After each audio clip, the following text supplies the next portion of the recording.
শান্ত এক সবুজ বনে ছোট্ট এক খরগোশ থাকত তার মায়ের সাথে।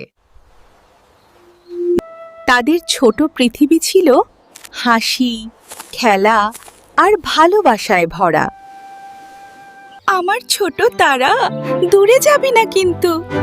মা, আমি কখনো হারাবো না। কিন্তু একদিন আকাশ ধীরে ধীরে কালো হয়ে গেল, বাতাস জোরে বইতে লাগলো, বনে নামলো ঝড়। মা, এত ঝড় কেন? ভয় পাবি না, আমার সাথে থাক। হঠাৎ একটি বড় ডাল ভেঙে পড়ে গেল। এক মুহূর্তেই দুই পৃথিবী আলাদা হয়ে গেল। মা, আমার বাচ্চা, এদিকে আয়। মা, মা বৃষ্টি, ধুলো এবং অন্ধকারের মধ্যে দিয়ে পাগলের মতো খুঁজতে শুরু করলেন। আমার ছোট তারা, কোথায় তুমি? একবার শুধু শোনাও। আর অন্য পাশে ছোট খরগোশটা একা বসে রইল। বৃষ্টি তার ছোট শরীর ভিজিয়ে দিল। মা, আমি এখানেই আছি। মা, আমাকে নিয়ে যাও। দিন গেল, মাস গেল, ঋতু বদলালো। ছোট খরগোশটা ধীরে ধীরে বড় হলো, কিন্তু তার মন সেই জায়গাতেই রয়ে গেল। প্রতিদিন সে আবার সেই জায়গায় আসতো যেখানে শেষবার মাকে দেখেছিল।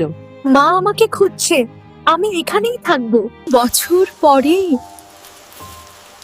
আবার এক বৃষ্টির সন্ধ্যা এলো। সবকিছু সেই দিনের মতো লাগছিল। আর তখন বনে ঢুকলো এক চেনা ছায়া। আমার ছোট তারা।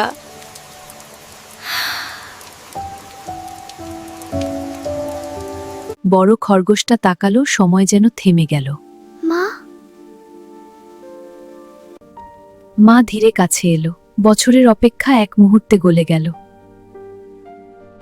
আমার বাচ্চা, আমি জানতাম তুমি আসবে। আমি তোমাকে খুঁজতে খুঁজতে সব জায়গায় গেছি। আমার বাচ্চা, আমি এখানেই ছিলাম। মা, আমি ভয় পেয়েছিলাম। যে জায়গায় তারা একদিন হারিয়ে গিয়েছিল, সেই জায়গায় তারা আবার একে অপরকে খুঁজে পেল। আমার বাচ্চা, এবার আর কোথাও যেতে দেব না। মা, আমি আছি।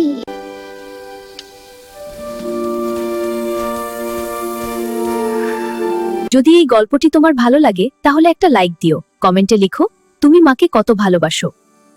আর এমন আরো ভালোবাসার গল্প শুনতে আমাদের সাথে থেকো। বন্ধুরা, আমাদের গল্প যদি তোমাদের হৃদয় ছুঁয়ে থাকে তাহলে সাবস্ক্রাইব করতে ভুলো না। লাইক দিও, কমেন্ট করো আর আমাদের সাথে থাকো।